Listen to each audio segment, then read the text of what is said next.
Well, I've rocked up to work and bam, I'm just drenched in sweat.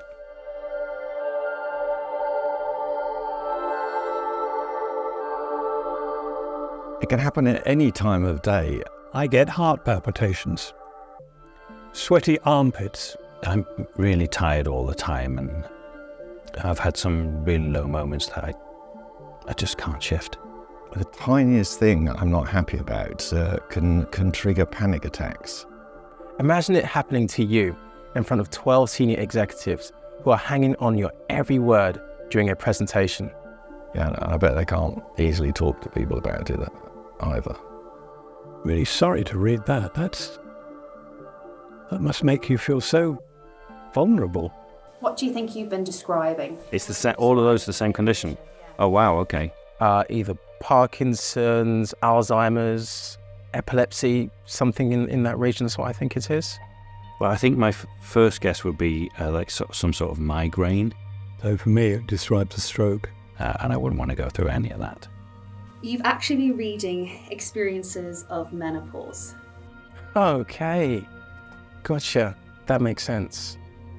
I should have known that because my wife is going through the menopause as well. As a man, I don't know anything about it. You feel a little bit embarrassed in a way. Because it's a difficult thing to talk about.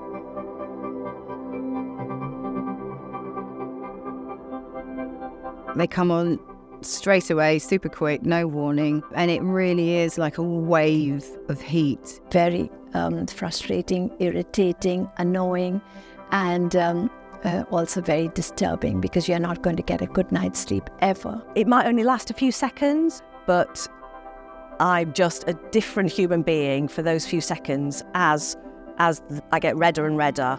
I'm almost feeling like one's coming on now, to be honest. I'm starting to sweat, I'm feeling red.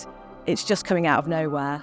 It really does change your night. You can't not get up and change the sheets. Otherwise, you're sleeping in a puddle.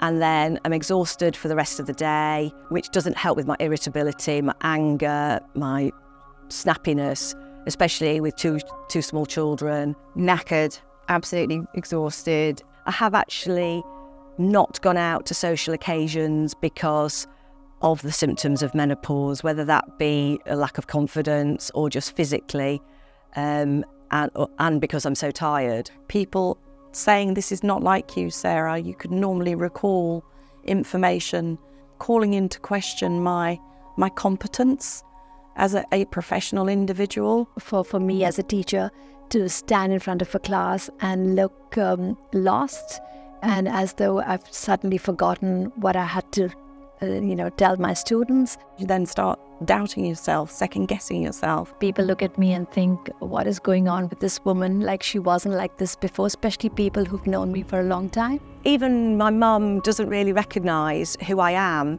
Why can't I just be like I was a couple of years ago? It's all changed. That's where I started to realise that, okay, well, maybe I do need to talk to the doctor, and talking to my friends that are the same age. I haven't been to see my GP about my symptoms because I just think I don't want to make a big deal about it. So I went to the doctor and she was great, kind of broke down. The experience was extremely positive. And then I started asking questions. So why is this happening to me? What's going on? She was incredibly helpful. The symptoms for perimenopause and menopause, they're not the same for everyone. It's not doom and gloom for everyone. Actually, I'm able to control my symptoms a lot better mentally because I just feel a lot more aware. I feel like I'm in a much, more hopeful place now. Yeah, for sure.